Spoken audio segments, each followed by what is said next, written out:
Year 1600 का time था और लंदन में कंपनी बनी थी। ठीक है, नाम था ईस्ट इंडिया कंपनी।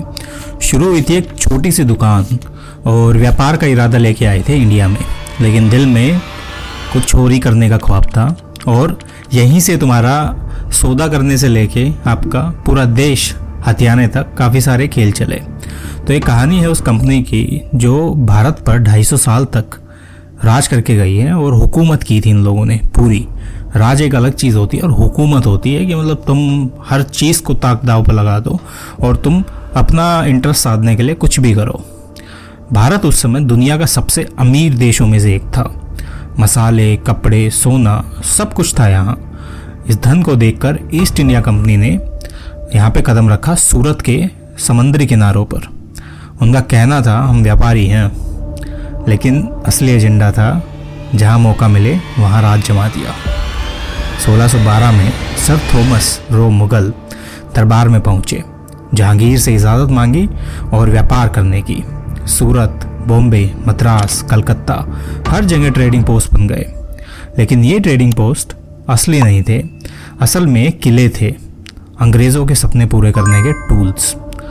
अंग्रेज शांत दिखते थे, लेकिन अंदर ही अंदर भारत की राजनीति और अर्थव्यवस्था को ख़त्म करने की ताकत थी उनमें, और यही उस चीज़ को समझने भी लगे थे कि कैसे इनको ख़त्म किया जा सकता है। और फिर आया वो पल जिसने भारत की किस्मत बदल दी। 1757 बैटल ऑफ प्लासी, बंगाल के नवाब सिराजुद्दौला और ईस्ट इंडिया कंपनी के बीच में ये जंग थी। और ये जंग तलवारों से ज़्यादा दिमाग से जीती गई, क्योंकि स्ट्रेटजी एक बहुत बड़ी चीज़ होती है। और रॉबर्ट क्लाइव एक ऐसा बंदा जिसने मीर जाफ़र को विश्वासघात के लिए मना लिया। सिर्फ 30 मिनट के अंदर कंपनी ने बंगाल जीत लिया और ये आज की हिस्ट्री तक सबसे छोटी लड़ाई मानी जाती है। इस जीत के बाद कंपनी ने हाथ लगा दिया दीवानी अधिकार, टैक्स वसूली का लाइसेंस। ठीक है, और यही इनके लिए मास्टर स्ट्रोक था। अब अंग्रेज सिर्फ व्यापारी नहीं रहे, अब वो भारत का असली मालिक बन गए थे। किसानों से उनका अनाज छीनना चाहा और वो छीनने भी लगे।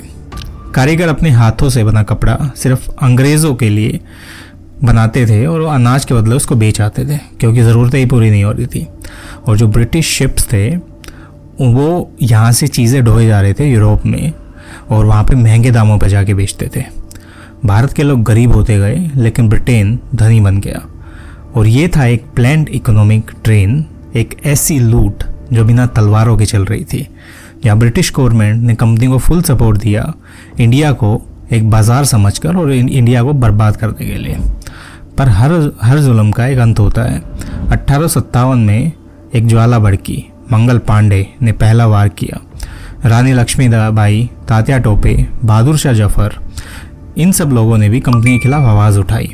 भारत के लोग कह रहे थे अब बस और नहीं सहा जाएगा, पर यह क्रांति कुचल दी गई। अंग्रेज जीत गए, लेकिन कंपनी की जो एक तरह से ऑटोनॉमी थी उसको उन लोगों ने ख़त्म कर दिया, क्योंकि 1858 में ईस्ट इंडिया कंपनी का राज ख़त्म हुआ। अब भारत सीधा ब्रिटिश क्राउन के कंट्रोल में चला गया। कंपनी के नाम की हुकूमत अब ऑफिशियल ब्रिटिश राज में बदल गया। और जब तक ब्रिटिश भारत में रहे, उन्होंने कंपनी की नीतियाँ ही अपनाई, divide and rule, economic control और सोशल एक्सप्लॉयटेशन।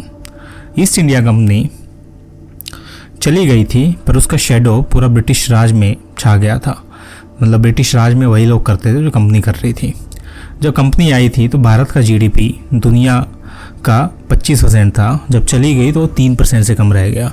सिर्फ वेल्थ ही नहीं, एक सिविलाइजेशन कॉन्फिडेंस भी छीन लिया लोगों से और लोगों को एक खड्डे में धकेल के चले गए, जो आज तक वो लोग सफ़र कर रहे हैं। ये कहानी थी एक दुकान से सल्तनत बनने की, एक ऐसी कहानी जहाँ ना वोट था ना संविधान, फिर भी रूल्स बनाए गए और उन रूल्स को तोड़ा भी गया अपने हिसाब से। सिर्फ एक कंपनी थी और एक बिखरा हुआ भारत था। आज भी जब हम कंपनी शब्द सुनते हैं तो सिर्फ व्यापार से नौकरी या यही याद आता है कि प्रॉफिट बनाने के लिए कोई करके गया है।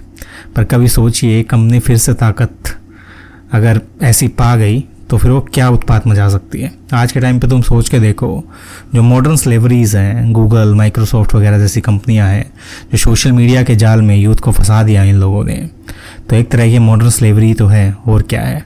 आप अपने गोल्स और बाकी चीज़ों पे सोच ही नहीं पाते।